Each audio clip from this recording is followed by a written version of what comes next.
Richard Grenell की Trump से अहम मुलाकात, पीटीआई रहनुमा ने भी पैगाम दे दिया।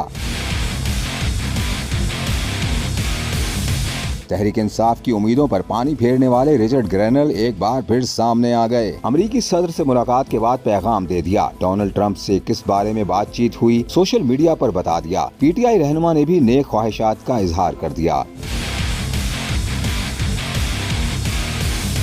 ट्रंप काबीना में शामिल रिचर्ड ग्रेनेल ने ओहदा संभालने से पहले इमरान खान की रिहाई की बहुत सी ट्वीट्स की थीं, जिसके बाद से वो तहरीक इंसाफ के फेवरेट अमरीकी बन गए थे। बानी के सपोर्टर्स ने अमरीकी सदर के एलची से बहुत उम्मीदें लगा रखी थीं, लेकिन फिर हवाओं का रुख बदला और रिचर्ड ग्रेनेल ने पीटीआई वालों को बड़ा झटका दे दिया। न सिर्फ ट्वीट्स डिलीट कर दी, बल्कि तहरीक इंसाफ के कारकुनों को दूर रहने का मशवरा भी दे दिया। सोशल मीडिया पर रिचर्ड ग्रेनेल ने एक बार फिर पैगाम जारी किया, जिसमें उन्होंने बताया कि अमरीकी सदर डोनाल्ड ट्रंप के साथ खास मुलाकात हुई है। उन्होंने कहा कि मुलाकात में अमेरिका और उसकी आवाम की बेहतरी के लिए इकदामात पर गौर किया गया है। ग्रेनेल ने अपने ट्वीट में इमरान खान का जिक्र तो नहीं किया, लेकिन शहबाज गिल उनको मक्खन लगाए बगैर न रह सके। पाकिस्तान से मफरूर और अमेरिका में मुकीम पीटीआई रहनुमा शहबाज गिल ने रिचर्ड को रीट्वीट करते हुए उनके लिए नेक ख्वाहिशात का इजहार किया। लिखा कि आपकी कोशिशों का बहुत शुक्रिया जो आपने इमरान खान के लिए की। आपकी मुस्तकबिल में कामयाबी के लिए दुआगो हैं। लेकिन अफसोस, रिचर्ड ने फिर कोई जवाब न दिया।